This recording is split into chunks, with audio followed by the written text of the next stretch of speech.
It's not no game. That's real, man. We are at war. That's real. There's an opposition, and we're warring with ourselves internally, and we're always going to lose as long as we have internal strife amongst each other. Only way we're going to defeat the external if we get right internal. Black power.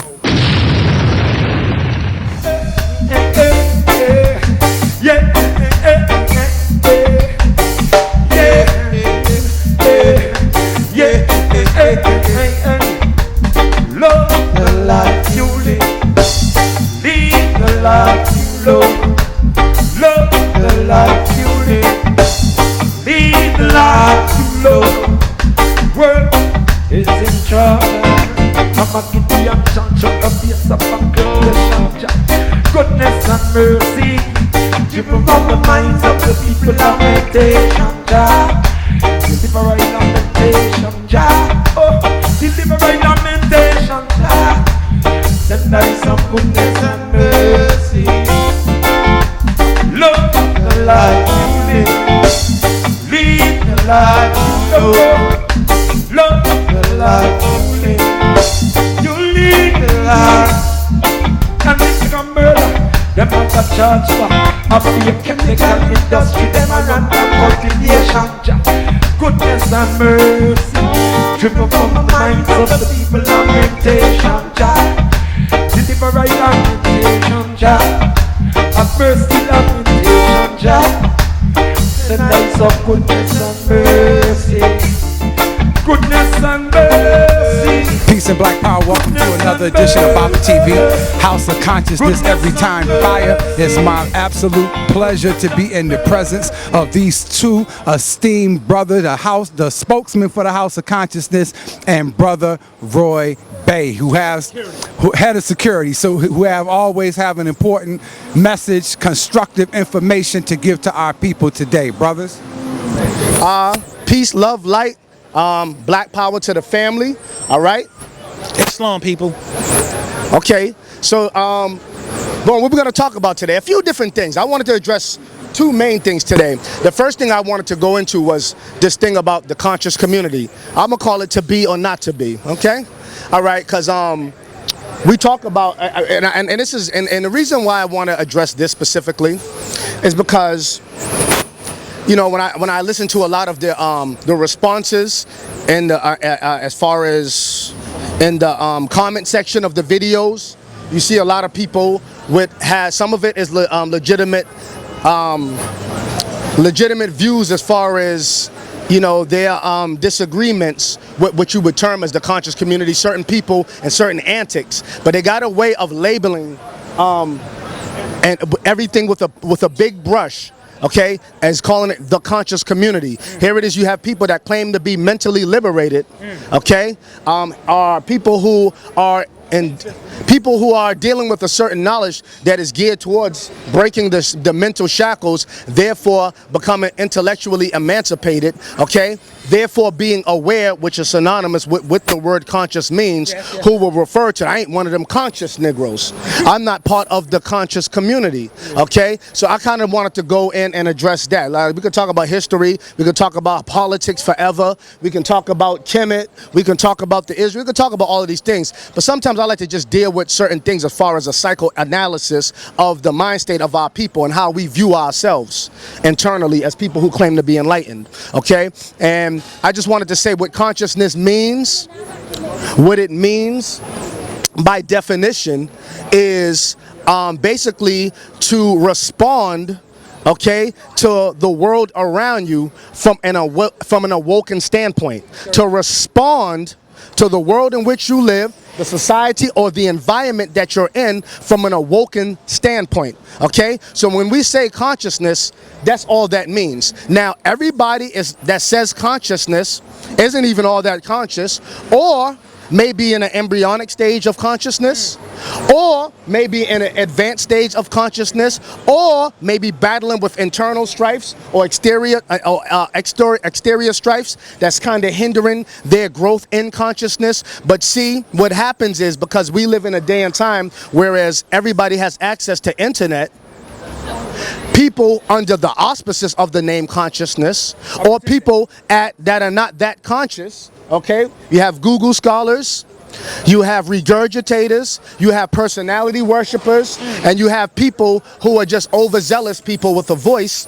And then you have real genuine people who are sincere, and the information that they're attempting to disseminate to the people that is geared towards breaking some shackles. You see, so when we start to paint a big picture, the conscious community, I don't F with them, they're very rude. And I say, wow, let's not say community. Let's take the term community out of it. Because what is a community? A community has a number of different definitions, okay? But in a community, in a sense where the root word in the word community is unity.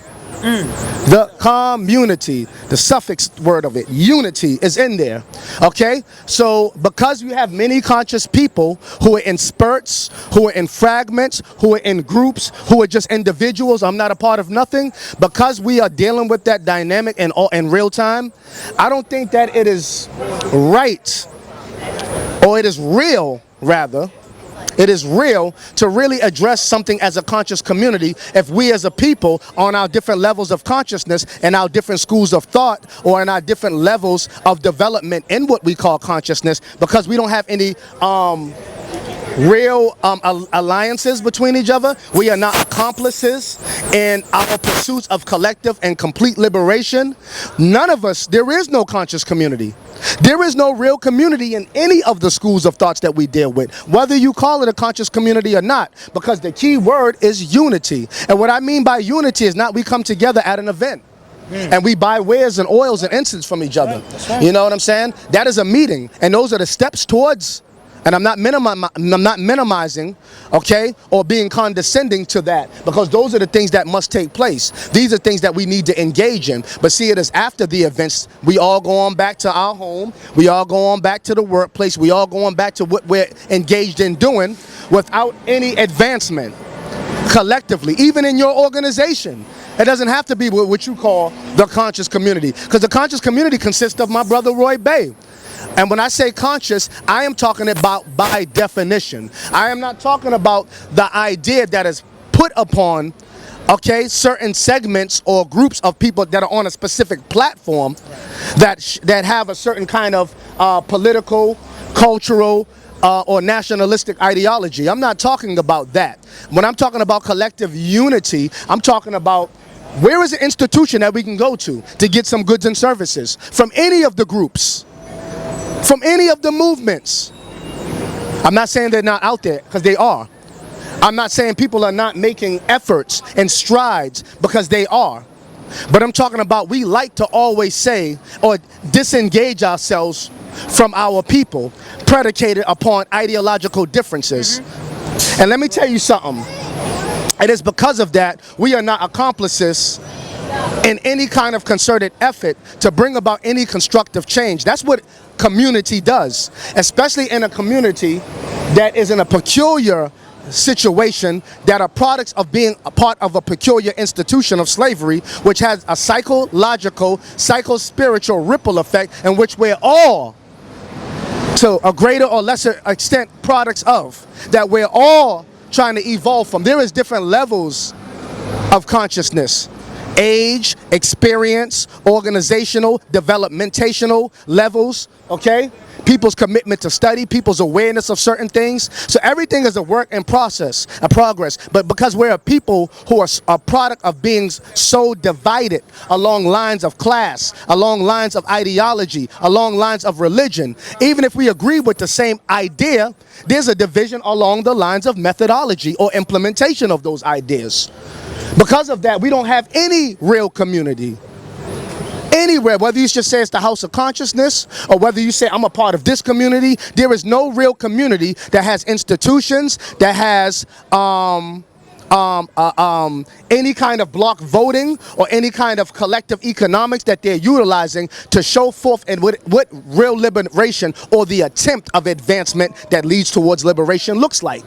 We are all still at an embryonic stage. We are advanced in our knowledge, and we are forever evolving in our and the knowledge that we're acquiring, the information that we've obtained. But as far as being practical, as far as implementing it, whereas we have something that we can say is a real community with structure, institution, and representation, okay, with diplomats, okay, with spokespersons, okay, with the economic incentive and blueprint. None of us have that, because that is the real idea of a community. If we're saying a community meaning people who share a collective thought, then we have those kind of communities, but those communities are just communities within communities that doesn't impact any real change and building any. It's just a perpetual cycle of dogmatic ideas that we're chasing. And a lot of times, because the reason why we chase the dogmatism, and I'm not saying don't, but the reason why we're so much, many of us, not all of us, but for those that it applied to, which consists of a lot of people,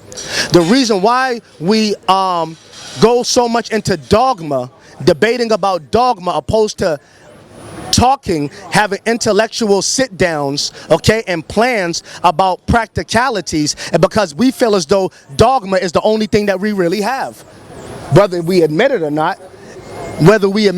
That's why we're still debating ideology, as if the ideological viewpoints that you have, or which you're centralized in, is some absolute antidote for the sickness that we have. And it's not. None of our schools of thought alone, even if it is the absolute truth, would never work alone, because the power is in the people, and that means on a collective level. Look at the dynamics. No matter what we call ourselves, and all of the terms that we call ourselves is up to debate.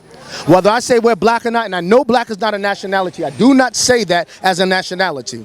Whether I refer to myself as a Pan-African, American African, or African American, because there's a difference. Whether I refer to myself as a Moor, or my brother right here rather refers to himself as a Moor. On the collective level, people that have that are faced with the same social ills, people that are being subjected to the same, and I'm gonna be real, to the same social engineering mechanism that is geared towards ethnic cleansing. I'm gonna keep it real. All of us are facing this. That's right. And none of us have a military, none of us have any political, economic, or institutional structure that is causing an offset in that which we're facing. Although we point the finger at each other and say who's not conscious, who's real, okay? We do a lot of this, and none of us are focused on what we're facing. We would figure that a common enemy would automatically initiate some kind of alliance.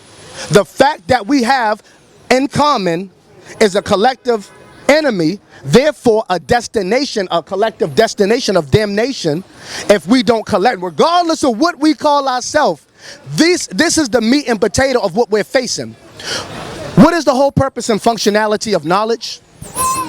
Is it to advance? What's the whole purpose of advancing? Achieving, going further. And what's the whole purpose of that?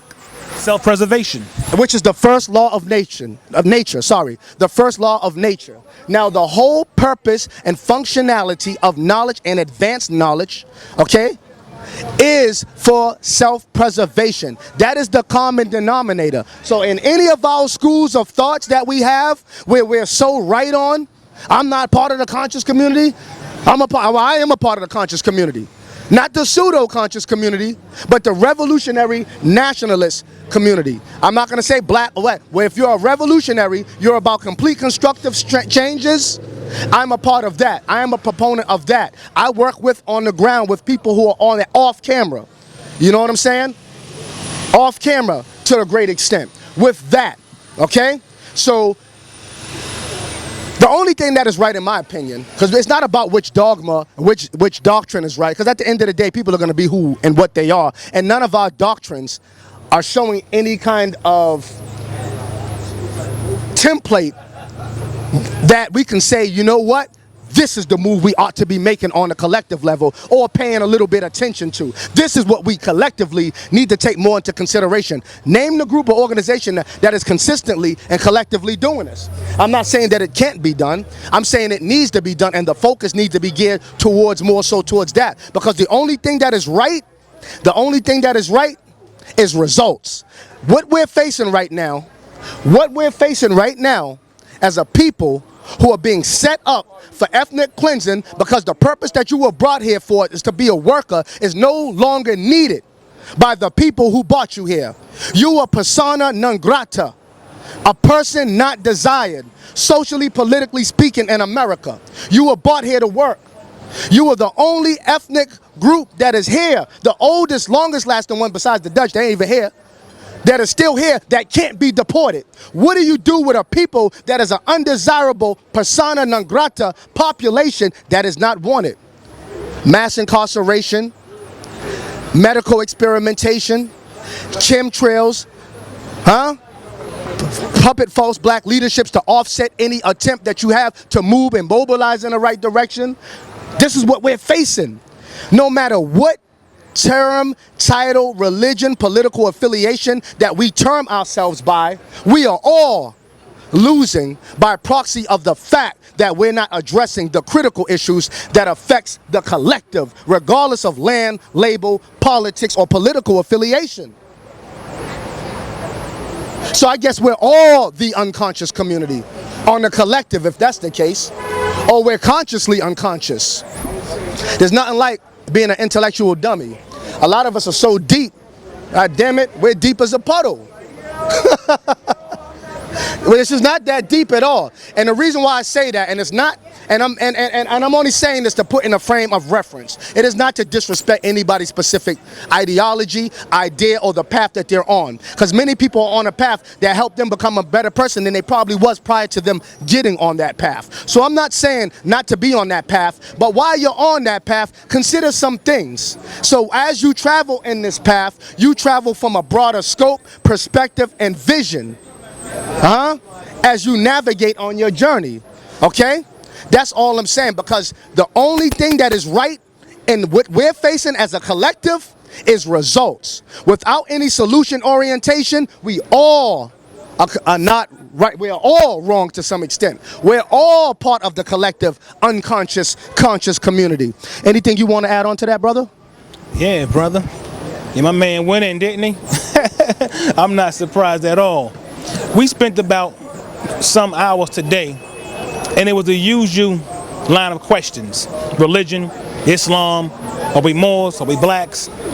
And I think the conscious community, although we're about to have a reunion celebration on August 13th, I think because the conscious community cannot get past these topics that really render no results, as Sankofa just stated, we're actually doing ourselves a disservice, because we're not getting all the results that we could be getting if we was really functioning on an economic level, trying to pool resources in hopes to wield political power to really change the conditions of our community.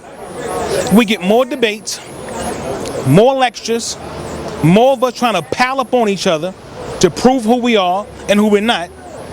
But when it's all said and done and the cameras go off, we go back home to the projects, to the ghetto, to the rats, to the roaches, to the drug dealers, to the prostitutes. We go back home to the same ingredient that we supposed to be getting away from, right? So Sankofa said to me, you wanted to deal with a particular issue. Now, there's a lot of issues to deal with, aside Islam and Christianity and who's a Hebrew and black power. We could deal with the issue of how we're going to offset Donald Trump, the president of this country's plan to go into Chicago to wipe out millions of us. Thousands, to say the least. That's what should be a topic, right? One of many. One of many. Not this other stuff about, well, you're a Moor, you're a Hebrew. We don't care about that. We know at the end of the day, when blood starts pouring, it's all of us who feel that blood coming out of our bodies. They got plans right now to move on to Chicago. And so doing, from Chicago, really the ultimate aim is to move on Minister Louis Farrakhan, because he's in Chicago, and really get this whole race war thing going, so to speak. So they're not playing games, nor wasting time. We playing games, and I think we wasting time. And time is not in our favor. We ain't got no more of that. If any time we do got, the time is now. You know what I mean? Come here, brother. He got a shirt on that says the NAACP. I'm not mad at the brother because he's a part of the NAACP. Show him your shirt, brother. I don't care if his shirt says NAACP. It's my brother. See what the back say? Let's organize and unite to empower our... Now you see, this message I support. I support the back of that. Let's organize and unite to empower our communities. There's so many intellectual, my man said dummies, I'm gonna go with that term, intellectual dummies. We're so conscious that we are regressing back into an animal-like mentality. Because how conscious could you be if you're not making any moves forward to advance the cause? We conscious, but the Arabs got our community. The very persons who you say, well, those are Muslims, Islam ain't ours, but they got the community. You got to go to, hold on, the Jews too, and some of these Indians, Bangladesh, and you got to go to the Muslims mainly to get your bread and butter and your milk. Peace, sister. Peace, sister. You got to go to the Muslims. It's not wrong with buying goods from other people, but when you just want to condemn, like for instance, this is like a Black Power setting right behind us. Can't condemn Black Power. Black Power is doing something right there. They got books out here. They got oils. They got soaps. They got shirts. They got clothing. Right? So the term of unity, I think, has become more of a loose word that we just throw around. But there's no real action to support the word. I was speaking to one of my Moorish brothers. In fact, it was to Harker Bay just this morning on the phone. And I told him that a lot of this unity talk with us is fake. Not just the Moors, but so-called blacks in general. No more, because people are not acting upon what they say. So if we want to get real unity, man, I mean, we've had so many leaders that have came and gone. I didn't agree with Dr. King's nonviolent movement, but he was a brilliant brother. He was probably one of the most articulate, charismatic, oral speakers that we've ever produced. He was extremely brilliant. We had Mark Clark, we had Fred Hampton, we had Sojourner Truth, Frederick Douglass, Elijah Muhammad, Noble Drew Ali, Marcus Garvey. How many leaders do we want and need? 10,000 more leaders to say I follow him and don't follow him? This is crazy with us. And it's constant, ongoing, internalized conflicts, internalized battles, internalized competition. But when it comes time to put $1,000 together with this one and that one, man, I don't trust them niggas. I don't trust them niggas. We don't trust each other. So if you ain't unifying, then your consciousness is in truth a contradiction. And you stand.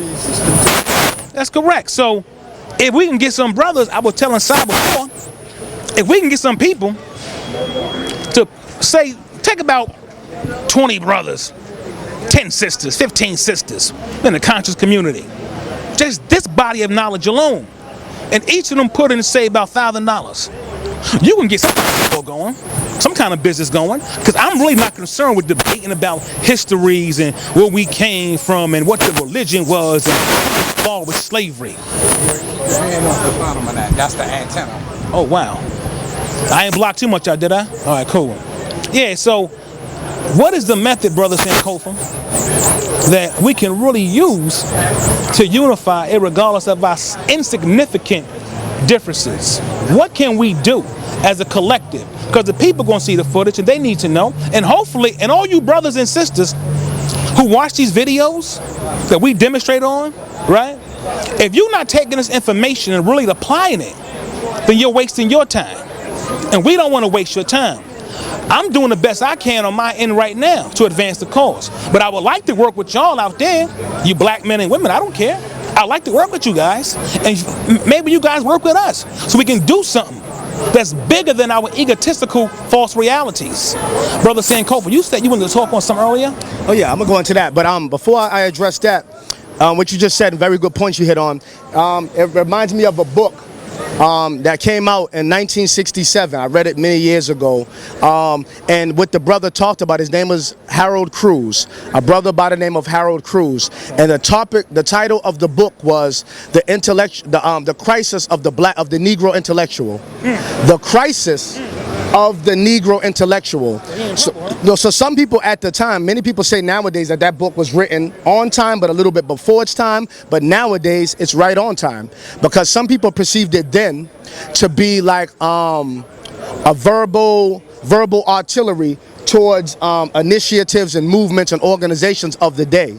okay? But a lot of things that he was saying proves to be true now, as far as probably intellectualizing what the problem is, but not in articulating what the problem is, but no articulation, no blueprinting upon what the solutions ought to be. Solutions. Because one thing we like to do and say is, what is the solution? What is the method? We're a multiplicity people, and I think sometimes what we do is we oversimplify our critical realities, and we act like there's one methodology to do things for people who are different, have different desires, different outlooks, different tastes, but a common thread of issues that we socially face. So I like to deal with the common thread, and because the common thread that affects us all, once again, regardless of land, label, political affiliation, or outlook on things, or what we term ourselves as far as a nationality, okay? What we do need to have, and because nobody got more knowledge than a black man in America. I mean, we got all the damn religions, we got all the different sciences, we got all the history. We can show you our origins from anywhere on the goddamn planet. 196,943,000 square miles, like Khalid used to always say. And Africa is 30,301,529 square miles. And a lot of us are not really rooted into that because we have a false narrative about Africa and ourselves as Africans. And that's a whole nother topic we could go into, in which we do a lot, but I want to stick to the common thread concept as it pertains to us here and now and on the immediate level. See, Brother Sankofa can't sit here and give you the answers because Sankofa is not a master sociologist. I will sit there and say, I am a student. I am not no teacher. I am not this leader figure. What I am is a humbly and honestly, I'm proud to admit, a student. But I'm not just any student. I'm a master student because I am a student of strategy. I am a student of solution orientation, and I also am a student of history. I am also a student of life, and you can't just, let me tell you something. Our revolution and liberation cannot be predicated upon some dogmatic syllabi or perspective or ideas. We have to have issues that address us regardless of who and what we call ourselves. One of the solutions that I can say, we're just keeping it vague because we can go into a whole dynamic of solutions and then those solutions will be up for debate. And once again, I'm gonna put this as a disclaimer. I am not against debates. I am against us not broadening the scope of what we have intellectual discourses about.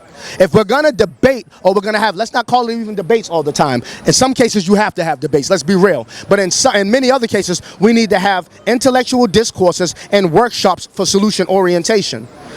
I'm just saying we need to broaden the scope as to the topic and subject matters that we address, because we could do it and we need to do it, and our straits are so dire right now.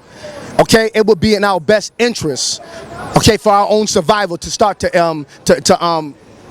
embark on different subject matters and broaden our scope. But one thing I could say that we ought to do is we need to start, for those who are willing, we need to try to establish an organization of organizations. You heard what I said, brother? Yes, sir. We need to start to have an organization of organizations, an umbrella organization, because some people are not going to part with their organizations. Some people are not going to part with their religious and affiliate. Even if they see some things that they don't agree with, a lot of them have put too much work, years in it, and have made too many transitions in their lives and others for them to just step away from. I would say organize within, but then network with others who have common goal interests. Let there be representatives. Everybody's not qualified to speak and to be representatives on the front line for things. Have elected representatives from within your organizations that will represent your specific organization and the umbrella organizations that there are. When we have debates, not only just have debates, let's do some kind of thing where it's charity for these collective organizations or umbrella organization. Whereas we go to rent a hall, go to the basketball court, and we have the Israelites versus the Moors and a basketball game. We have people pay for tickets to get in, a reasonable price, and we take all the money that is generating, or a portion of it, and put it towards some kind of building or some kind of programs or some kind of things. So therefore we can make our consciousness and our differences that we're inevitably going to have fun, a learning experience, and most importantly, something that we can benefit from on a level that we need to, where we can try to take some resources and pull them into something. So we got to get creative on how we can generate resources from a people that don't trust each other, because we have intergenerational trust issues with each other by design. Remember, slavery was a peculiar institution because of the psychological damage incurred by the victims of slavery.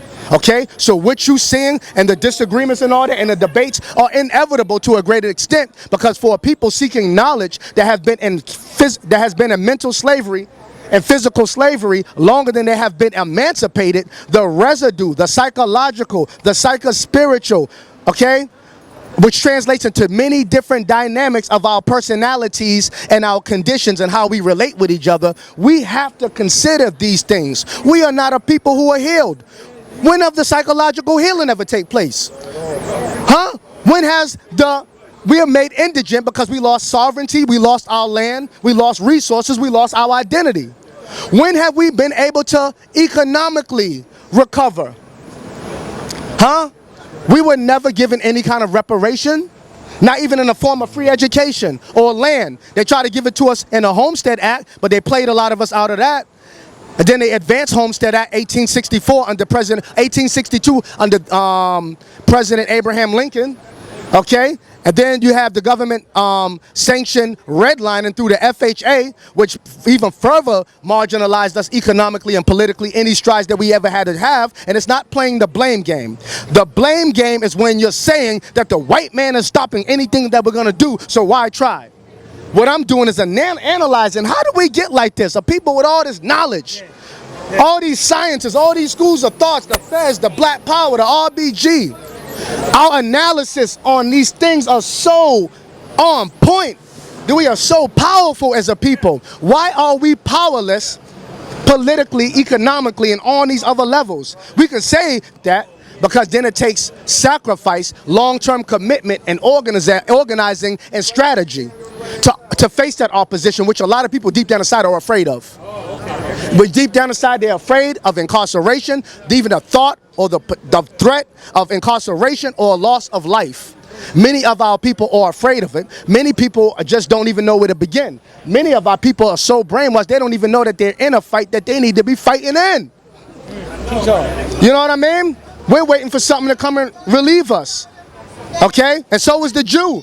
And so is the East Indian, and so is so many Caucasian people. They believe in a higher power. They have an eschatological dynamic or afterlife belief of what happens with them. But right here on the ground, they are making strides to work for their best interest of themselves, their people, and the future of their children's children. With a belief. Here it is, their religion serves them. However, we, the adherents of the religions that they gave us in captivity, only serve their religions. That's why you have more religions in our communities than anywhere else per square foot, but also you have more disease, decadence, division, and powerlessness on many levels of people activity. And here it is, you got less churches in other areas of people. You know what I'm saying? You don't see a Buddhist damn temple on every corner in a Chinese neighborhood. You see big, giant, beautiful Catholic churches, a big temple full of lies. You know what I'm saying? White folks, that's all they need. They don't even know the Bible like that. Look how our Israelite brothers break the Bible down. Ain't nobody getting down with them with the Bible. The white Jew, they don't even know the Torah like these brothers. But here it is, they're more powerful because they're less religious and more revolutionary. Revolutionary as far as it pertaining to things that are practical, that can benefit the best interests of their people in real time, along with a belief system. See, their religion serves them, but we only serve their religion. So what we need to do is, yes, break the shackles, establish what a general consensus of truth is, but the only truth we need to realize right now is the truth of the matter is that we are losing, and none of us, our religious dogmas, is helping us win. So what we need to do is have an organization of organizations for those who are willing, an umbrella organization. Let's not call it the Black or the Moorish organization. Let's call it the People's Organization. You know what I mean? Well, you hit it right on the nose. Now, Sankofa, do you remember a few months back I saw you up there, it's on Eli Avenue? Yeah, I sure do. And I was telling you about that new organization I was trying to structure. Oh, yes, that's right. But you just spoke to it. Wow. I don't have, you're right. So I don't have the documents. They're inside my vehicle. but I'm structuring a new organization called UOI, Unity Over Ignorance. And soon before the summer's out, so I will present it to the community and to the mass of the people, but it's not a local thing, it's a global institution, well, soon to become that. But I want to say this here. So all of us are doing the best that we can to reach and teach our people. We have in our society what we call the Moorish School of Law and History, where history is taught, law is taught, nationality, birthrights is taught. These things are very important to a people, as he said, who's been so beat up on. We teach these things. And we're not saying that, you know, you have to agree with everything you hear, but look into it. It's an online school, Moorish School of Law and History. We are headquartered out of Baltimore, Maryland, right? Under the leadership of National Grand Sheikh Brother Joe Bratton Bey. We have great teachers such as Brother Isaiah Orton Bey, Sheikh is Sister Bellamy Ill. They teach these things. They teach them, and a lot of brothers and sisters have done better with themselves because of these teachings. Like their brothers and sisters who've done better with themselves because of the Black Power crew, the Pan-Africanists. I mean, so I can't front on that. Peace, sister. Keep it. Take care. But he is right. We do have more knowledge than anybody else. We sharp with it. Yeah, I know. I know. And this is what makes us look like idiots as intellectual dummies, because we know better, but we don't do better. So when we can start to do better, so every little circle is giving what they got to offer, right? The Hebrews are giving you the Bible. You don't want it? No problem. The Black Power is giving you the fist or the Ankh or the Pan-Africanist concept of things, which Marcus Garvey was a part of originally, right? So, but I want to talk about some other issues, Brother Sankofa. I want to get into what's going on politically in this United States, around the world, and how it may affect us futuristically. For instance, we are on the brink and verge of a military conflict with North Korea. What do you think that means to the future lives of us if this country goes to war with North Korea? Because that's going to spark World War III. I'm going to tell you right now. They just sanctioned. Korea's not playing. Huh? Korea's not playing.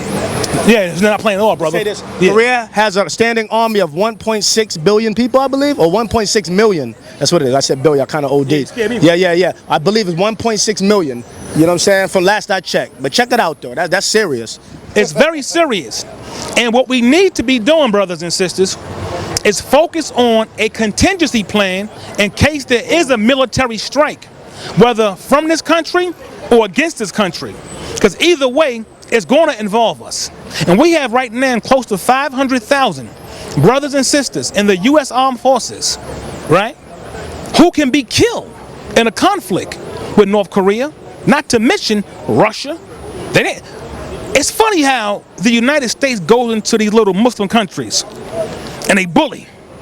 But she's a lot hesitant when it comes to Russia and North Korea. I've been noticing this lately, Sankofa, which lets me know that Russia and North Korea got something that's making America back away a little bit. She want to now have peaceful conversations as opposed to military conflict, and I wonder why. So I'm saying we got to focus on this international conflict that is soon to be World War III, because if it is World War III, a lot of us ain't gonna be here to say Islam and Black Power and, you know, Shalom. It's gonna be game over for a lot of us, brother, because we live here. We can bang on a white man all you want. We live in this country with this so-called white man. And let me say this too. And what that does, what does war do? War's profitable for international banksters, but what does it do? It stifles economies. And when it stifles an economy of a people already struggling in an economy who are unwanted eaters, we got to look at the ominous implications that it's going to have on us economically. We already have the biggest spending power as a group, as a people here, even though we don't do anything with it. You know what I'm saying? On a collective level, you know what I'm saying? We're the biggest consumers, but because we don't have a sense of nationalism, collective nationalism, not a specific group or organization, but collective nationalism, there's sidebar, it reminds me of that old cliche. When you fail to plan, Plan to fail. You plan to fail. Okay? We are the biggest financiers of our oppression by not even financing our own liberation. We finance our own oppression because we are the biggest consumers. Now, war is profitable because America is a military warhead. I mean, it's a military war machine, sorry. America is a war machine, and war is profitable for the international banksters who are the real government, the shadow government behind the government that you do see. So a lot of the conflicts that you see with North Korea that's about to step up, it's inevitable, it's coming because what is white power? White power is not just some people saying, white power! Throwing up the sign of the Nazis that Germany shall rise again. That's not what white power is. That is a dynamic or a subdivision of specific group of white supremacy ideology. You have civic nationalism, you have right-wing, far right-wing, conservative nationalism. You have some people who are just strictly capitalist nationalism. You know what I'm saying? So white supremacy has many different faces, but ultimately they have a common goal and objective. And that common goal and objective of global white supremacy, which all these other countries ain't having, huh? Because that's where a lot of these resources are. And they're allies with people that have these resources, Korea, Russia, and all that. And that's why America's going into conflict with them at the root of it. But I'm going to say this, white supremacy is about dominating and controlling the distribution, okay, of resources and good. Okay, the control of distribution of resources. That's what white supremacy is, to monopolize and to control resources and goods. Okay, natural resources, and at any gain and at any and by any means necessary. Thank you. You got me shaking up a little. I'm thirsty. I'm sweating out all my nutrients as I need this. You know what I mean? So you got to understand that. That's what this is. It's not about no fight against terrorism and no fight for sovereign justice over the world. It's about resources, and then we got to ask ourselves how we play into this dynamic, because we are in the heart of this belly of the beast as unwanted eaters. Thank you, brother. So my man Sankofa, he spoke about nationalism. Nationalism means pride in one's nation. I learned that back when I was like 6th or 7th grade going to school, when they dealt with the 1941 conflict with Pearl Harbor in Japan. Noble Drew Ali talks about nationalism too. He just says it a little different. He says that we should have race pride. Race pride is very important, Sankofa, even as a revolutionary tool. If you ain't got race pride, you done. I look at that as. Yeah, you done. I look at it as strictly for that scientifically speaking. Yes. It's a major tool. And not feel-goodism for me. Yeah, exactly. And we have these tools in our archive to use them, but we don't use them enough, right? So I'm saying the Europeans just made a plan, a 500-year plan. Damn, hold on. That's how they plan. They plan ahead. That's deep, brother. We ain't even planning for next month. No. As a people. They got a 500-year plan in motion. I'm not gonna lie to you. When I read this information about their 500-year plan, brother, put me on. My mind couldn't even, brother. So I wasn't thinking that far. I'm keeping it real. I'm gonna keep it real, brother. 500-year plan, and the plan is brutal, by the way. Oh, they playing for keeps. You out here trying to diss the Moors and the Hebrews, man. You better come get with us, and we come get with you. Yeah. See what seriously, because their plan ain't no joke. I read some of this information, and listen, talk about the military munitions they got to wipe out enemies. Wholesale. That means large numbers at once. For those who don't know, it's like you go to, certain areas. But guess what? In that plan, when I was reading, it was all about the advancement of Europeans, white supremacy, white power, all that good stuff. Wasn't nothing in the plan for us. So, and I don't knock them for not planning for us. They're not supposed to. We supposed to plan for us. So, we better start coming together. And it don't got to be 10 million of us, by the way. Because all we got to do, let's follow the white man's blueprint, the European blueprint. When they put in Hollywood and said, all we need is a few good men. Just a few good men. Don't need 1 million. We can take 5,000 in each city. 5,000. And we can make some serious changes for the better. That's right. For all of us, in spite of all this other crap we talk about. See, because today, when I go home, I dropped all this jewel here, right? But I gotta go home and walk into an economic development and make a purchase, put my money over the counter into the hands of another man who ain't my brother and don't look like me. You see? Don't look like me. In fact, about it, really don't even like me. Hates you. But I'm compelled to do business with another nation because collectively we have not produced the resources necessary that we can really have that race pride Prophet Noble Drew Ali spoke about. So, brother Sankofa, I'm gonna keep it real. I stopped coming out here for a little while, brother. I did. I love Sinetta and Baba TV and what they do and what we do. But at some point, I got a little discouraged. I got a little discouraged because I hear too much talking and I don't see enough action. And it's only fair and right that I feel that way because my people have let me down. The generation that preceded, some of them had no choice. But us over the last, let's say three generations at bare minimum. A generation is 30 years. You got three, that's 90 years. We could have done more. We shouldn't be here right now, Baba, in front of this camera of yours having this conversation. We should be sitting in a high-rise building on a phone with somebody in Africa since we love it so much. That continent is in need of the scholarship that we spit out here on 125th Street. We are in need of the same unity that they represent when they come to America. They got African economic institutions. We have a couple here and there, but we've been here for so long, you would think we own the whole 125th Street by now. But gentrification is moving on us. And we still talk when it's righteous talk. I get tired of it sometimes. I don't need to read another book. I don't need another lecture. I don't need another debate. I don't need none of that. Our people don't even need it. So we can still use it because we know enough right now that we know better.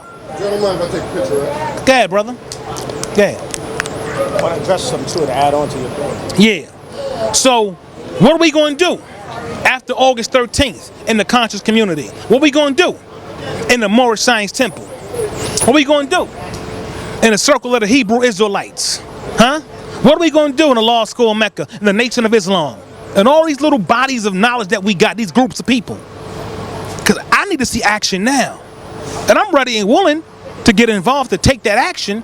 But at the same time, like my man said, it appears that we're going to need an organization, meaning, and so all that really translates into is a government. That's all that really, he's saying. People are afraid of that. They ain't want to jump that far, so they got to keep it. You're right. That's what that is. Yeah. He's saying that we need our own political government. A united front. Right. We believe, and it's only a belief, but we think inside the Moorish paradigm, we have certain key components set up in play that represents the body of a government. And we do. It's just not accepted or known to the masses of the people because of certain other views that they have. But yeah, land is important. Amongst yourself, y'all need land to do. Right. Land is important. Let me tell you something. What we're really saying here in words, nationality, land, birthrights, pooling of economic resources, these things that you have heard over and over again. You've heard this in the 60s. The Black Panther spoke about it. SCLC call, the Moorish Science Temple, the Divine and National Movement, we spoke about it. It's all in the literature. The Nation of Islam, Elijah Muhammad, Malachi Z. York, Marcus Garvey. And we got up on a good foot for a little while, and it seems as if though we got knocked off the pedestal by the same oppressor. And we keep allowing these things to happen. How did we lose that Black Star Line that Marcus Garvey launched from 135th Street here in Harlem? Where'd it go? Same way we're losing now. Yeah, pretty much. We keep forgetting that there's infiltrators and there's people, there's invisible hands fucking with us. I want to add on to what you're saying too. Well, and he's right. Keep forgetting. But sleeping. I'll tell you a story. Back in the days when the Nation of Islam was being infiltrated, there was a brother who worked for the FBI, dropped his badge inside the mosque. Some of the brothers found it, took the badge to Elijah Muhammad. Elijah Muhammad, they called the brother in. They gave the man back his federal police badge and told him to go back on post and do his job. Because Elijah was hell bent. You ain't gonna stop this. You ain't gonna stop this. See? And the agents, I don't want to give them no power or glory. But I think we've grown past COINTELPRO. We are wise enough now to navigate around an agent or an infiltrator, because if they are not successful within a certain period of time in penetrating the inner circle of the movement, then they get fired from their job and kicked off their posts. And I agree for the most part. But I once again, I think sometimes we oversimplify things. We need our own counterintelligence. Oh, yes. We need our own counter, because if we think we just went past, hold up, there's people watching us right there. You don't know who's looking at you. There's people driving by in cars watching you. So when we say there's that brother right you shouting the loudest, saying black power, that might be the infiltrator. That does it. So there's no handbook that shows us how to know who the infiltrator is, and you just deal with it. It's just not, it's just not that simple. And so, you know, it's about, we have to look at things on different levels, and we have to, I think, critically more evaluate things, because I think many times when we oversimplify things, it does us a disservice in addressing the inevitable, which we're facing, you know? Yeah. Yeah. I want the back after you finish. Thank you, brother. Yes, sir. Let me tell you something. I would have thought by now that the black police officers nationwide would have had by now formulated that counterintelligence. Why? There's no sense of nationalism amongst black people. You have to have, listen, all the stuff you're saying we have to do, without nationalism, we won't do that. We will be groups. I'm going to call it nationalism for us here. Because race race is made up of many different nations. A lot of our blacks, we have to just deal with stuff right here. I'm just being right here. I'm not, international black power is what I mean by Pan-Africanism. But when we're talking about things that we're facing, the 14 plus million blacks, I mean, 14% of the population here, 45 million plus blacks here in America, I am specifically addressing, not exclusively, like I don't deal with any of our people in the diaspora, but when I'm talking about the us factor and in real time and in a practical, reachable term, I'm talking about us here and the environment and the community in which we're dealing with. So I also wanted to say some things about don't fall back because you disagree with, you know, just the scope and range of the subject matters that we're consistently having, because I think that you're a valuable piece to this community and you're a powerful voice, and you need to hear that. We're reaching people out there that we don't even know is being reached. We have to look at that. When people look back at this, you never know who might start what to have certain kind of resources or some kind of alliance, okay, or righteous accomplices that might take what you said and a little bit of what I said and weave a tapestry into a real movement. So never stop doing that, because know that there's many different ways and forms of activism. All activism isn't on the ground. Some people aren't physically fit for that, aren't built for that, and just not really for that because of their job and stuff like that. They might have to be in a different position. Some people, activism, keep it in mind, is in the classroom. With some people, activism is in the nutrition and diet. Some people are dealing with us in the healing and the holistic stuff, because health issues is a real issue in our community. And for sick people, you're not going to revolutionize a damn sick people. One of the leading causes of death and heart disease that affects black folks is directly tied to our diet. So we have to respect activism and revolution on every front, and not just say revolution is this and we should just do it this way and then we're going to do it that way and we're all going to have this result, because it doesn't happen like that in real life. See, we see this lens right here that the people are watching. That is activism by means of the lens, through media activism. Because if it wasn't for Sarnetta, what are we doing? It's not Sarnetta's not the guy that came out here and said, I'm gonna lead you to the way. This is what we ought to do. And then you'll be a fool to be on camera saying that anyway. Because that's what real nations don't do. They don't get on camera and tell the world what their plan is. That's right. Only pseudos and romanticists, or people who aren't really going to do nothing, that want to sound intelligent so they can intellectually masturbate, will tell you that. But see, what we are doing here at the House of Consciousness, we're doing our part. Now, I've been getting more involved on grassroots levels and on the ground. I have been taking that and getting him back more into that, because I was into that long before the House of Consciousness when I was in the new Black Panther Party. And I take pride in that. I learn a certain I get a certain pride out of that. I get a certain skill set of soldiering and training that takes me a far way with that. You know what I'm saying? So getting back into that and working on the ground with Connecticut. Shout out to CTRBG out in New Haven, Connecticut. Shout out to my brothers on the ground in Bridgeport, Connecticut, doing this work. You know what I'm saying? With the free pancake program, the dojo where they're training kids in martial art, history, culture, math, business, and giving the kids full scholarship. That's what I'm a part of, CTRBG. We have a video out on Baba TV called Shodagon Dynamic University, where we showcase what we're doing. Not everything, but what we're doing is something that is an institution in the community. There's more that needs to be done. So that is activism on that front. Some people are activists on different levels, and everybody needs to play their lane. If it wasn't for Sarnetta, there is hundreds of thousands of people that wouldn't have woke up or wouldn't have been interested in seeking knowledge, and we know that because the people themselves give us their testimonials on many occasions that wouldn't wake up. So we are offsetting and undermining the mental shackles by design that is on our brains. We're doing a part. More does need to be done. Why? Because our straits are dire and it's bigger than this. But however, we don't want to disclude that. We want to put everything on the table and just advance that which we have on the table, not take nothing off, although everything is subject to critique and advancement and upgrading. I mean, you can go get a damn new upgraded iPhone every year, but here it is in the community that we're in, we're not upgrading our methodologies or our subject matters. You go get the new pair of Uptowns. Everything around you was about advancement and evolution, technology, people, slang, style.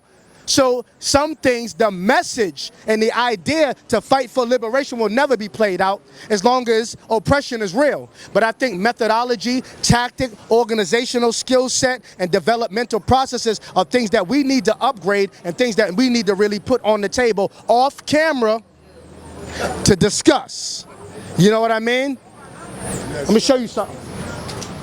Hold this for me right quick. Go ahead, brother. This has to be a labor of love, too. See that?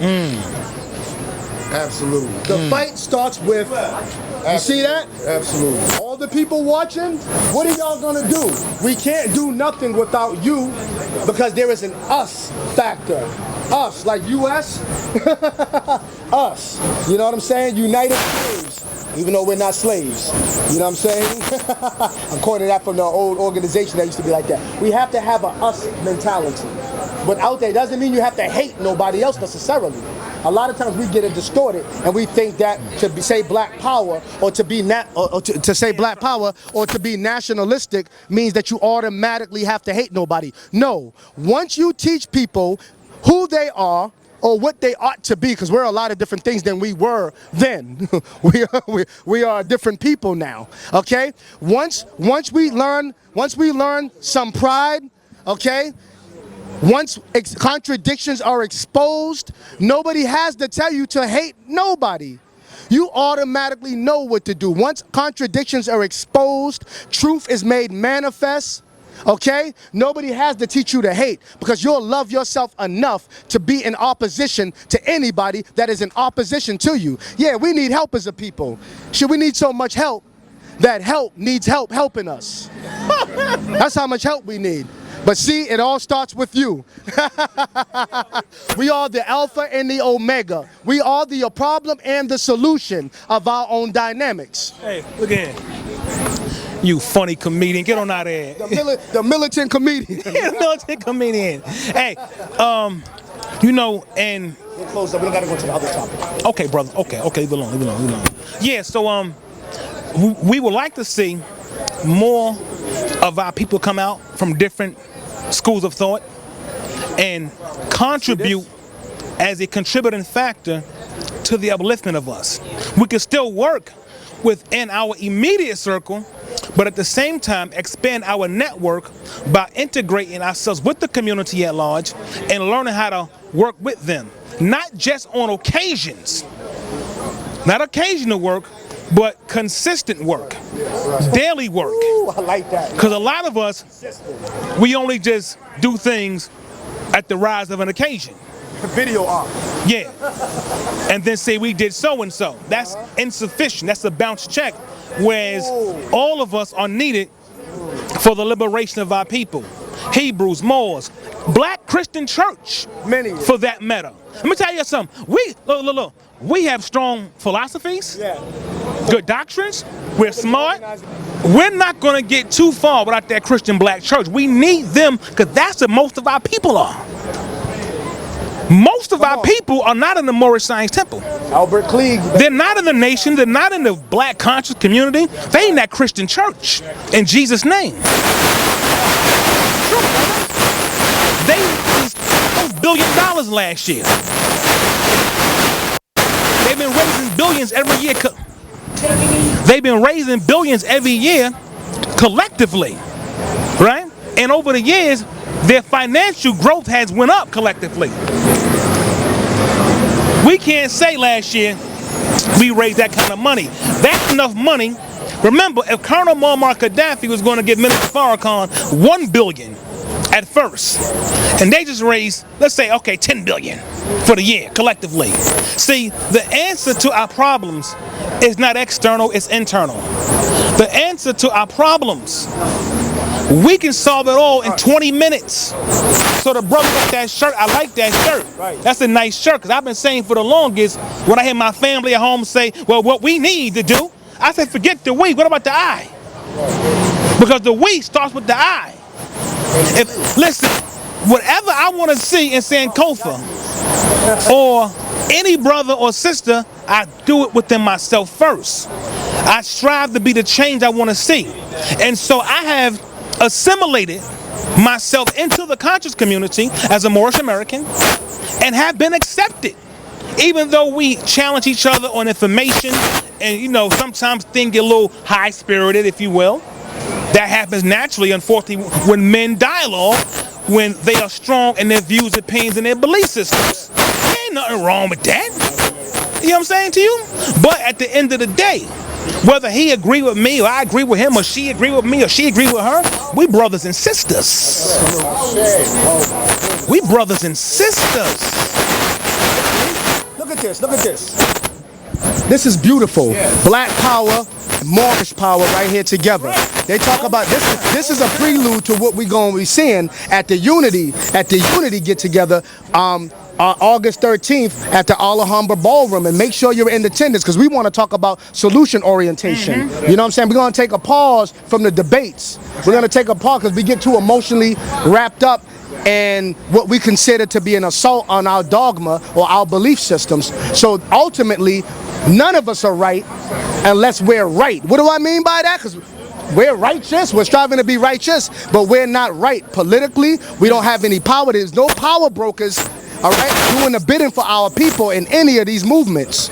So the only way we're right is when we're right. What I mean by that is having a unified, concerted effort that is really impacting real change and building institutions. Without, look at that. Let me tell you how real it is.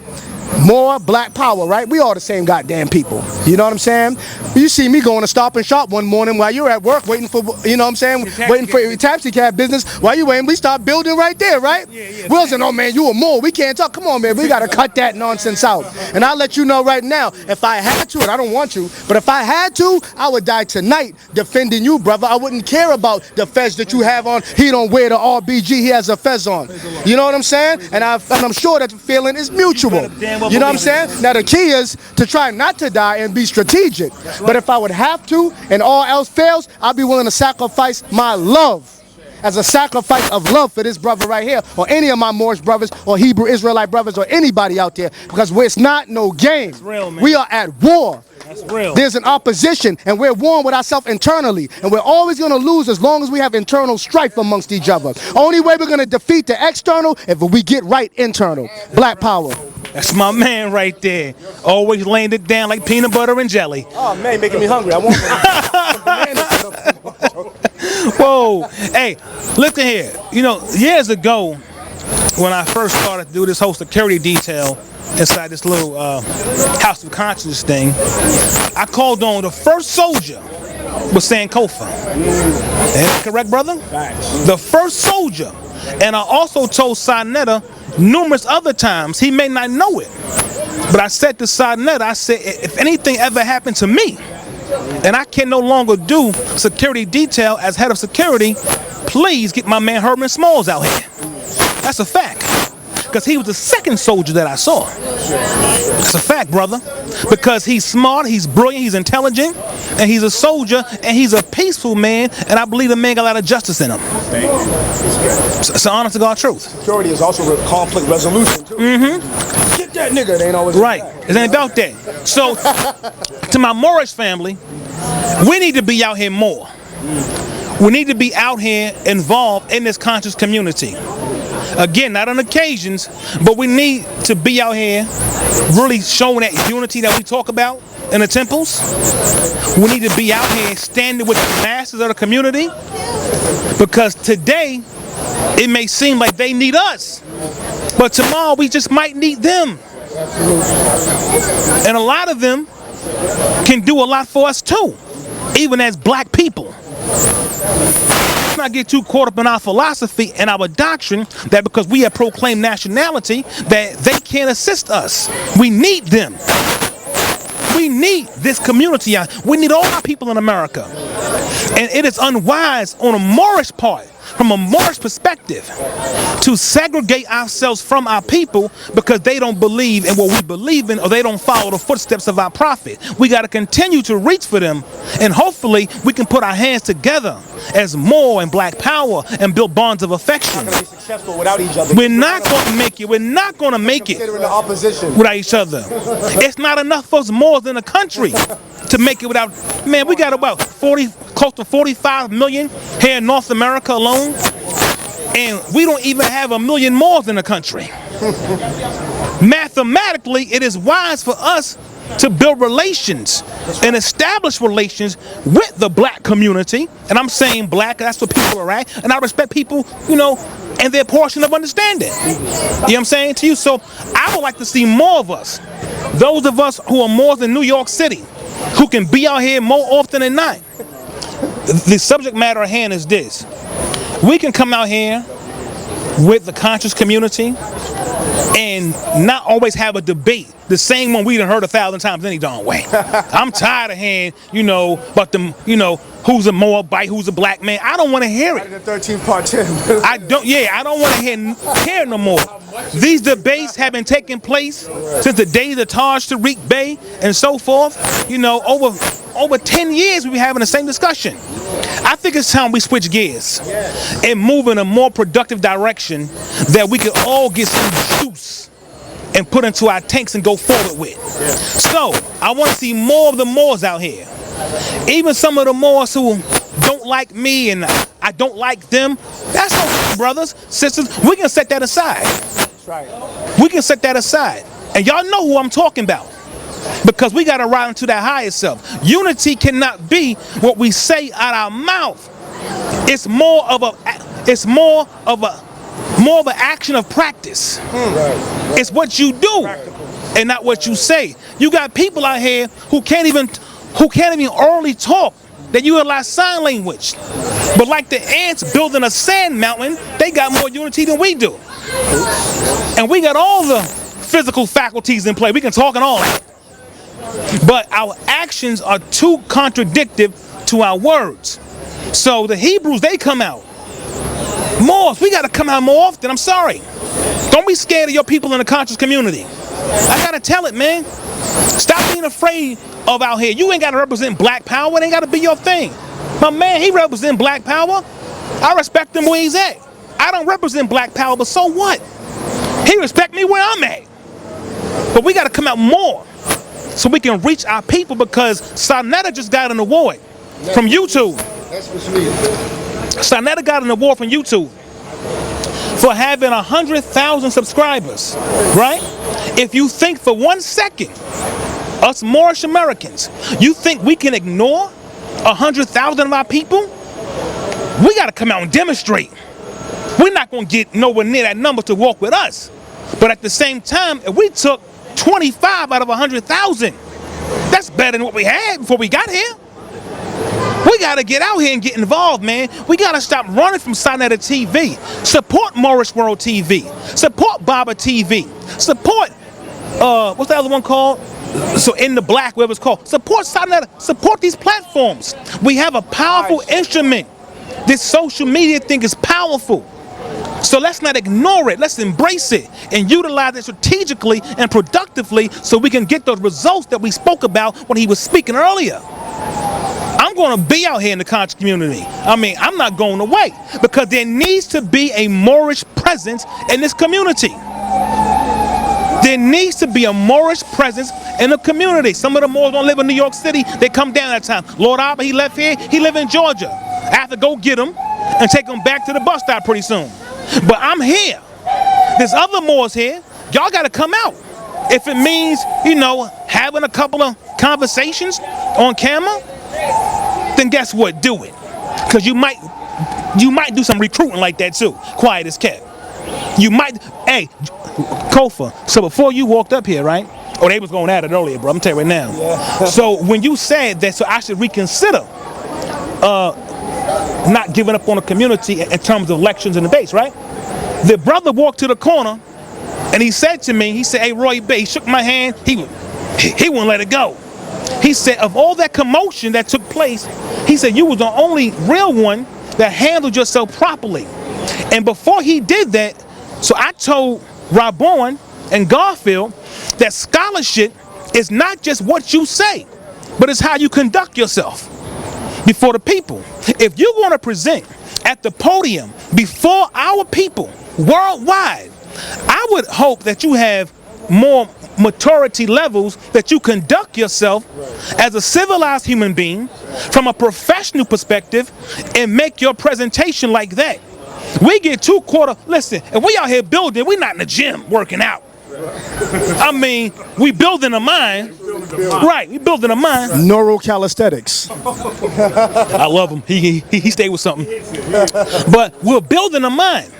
But it doesn't mean because you raise your voice that your point is accurate and more stronger. We get caught up in the hype. Yeah. When you got to use volume to emphasize. And Herman Smalls, I'm going to tell you something, brother. Guess who was a good example for me to make that statement? Obama. President Obama, 8 years under more pressure than we can contemplate, did not fold and never lost his cool, never emotionally reacted. And so I sat back as a student of life. I looked at that discipline and I said, wow, I admire that, I respect that. And that's something that I'm striving to emulate along with my other teachings. So the Sister Sci-Fi and them about 5 months ago, they had their first female conversation. It's on YouTube, you can see it. And brother, let me tell you something. We should be ashamed of ourselves. We should be ashamed because them ladies, they demonstrated like civilized human beings. And when I tell you, Brother Herman Smalls, Brother Sankofa, Brother Baba, when I tell you that they did not cut each other off, they did not raise their voice at each other. And so I learned more from the conversation just on how they behaved. Even if it was a common front, it worked. It worked. We get into these conversations and we think we talking louder than the other one. Well, I'm making more of a point. I can't confirm that. I don't agree with that either. Sometimes that's just how we get, because I've done it too. I'm going to keep it real with you. You know what I mean? This is a house of conscience. It's still, nonetheless, I've done it too. But I'm striving to keep away from that kind of conduct because it makes me a better communicator. Right. It makes me a better communicator with the people. You know what I'm saying? And people Plus we can hear you better. Right. And people can hear you a little better. And you ain't got to be the deepest all the time. Malcolm said, make it plain. Right. Let's stick to that script. That resonates longer with people. It does, brother. The chaotic stuff, it gets lost in oblivion. Yes, yes, yes. You know what I'm saying? This is what happened earlier, Brother Sankofa, before you walked up. All right. All right, brothers and sisters on Baba TV, fire all the time. Stand back, stand back. Look at this. Look at this guy, man. Boy, yo, I like this. I like this, man. This is nice, man. All right, y'all, listen, we out. Peace and love. Okay. And then before I want to give a shout out to Baba TV, which you know is fire all the time. This man is diligent. That's real video activism for this man to travel and spend money out of his own pocket to come out to New York City. He doesn't live in New York City. He lives damn near 6-7 hours away and comes down here wintertime, not just on warm summer days, rain, sleet, snow, and he comes out there and he gives this information to the people. That is a labor of love. It is consistent and is rooted in commitment because he loves you enough to edify you, to spend money and resources to give you information. So make sure you support Baba TV, which you know is fire every time. And brothers, come on in. Over here, man. Come on, man. Come on in, brother. Yeah. He nervous. Come on. Right. Hey, listen. So you know, support not just Baba TV, but platforms like this. Yeah. You know, because in supporting us, but supporting this platform, you are supporting yourself. You are supporting the education of your children, and there cannot be any total liberation until there is first mental liberation. Right, so on that note, I want to close out and say peace and black power, family. Thank you.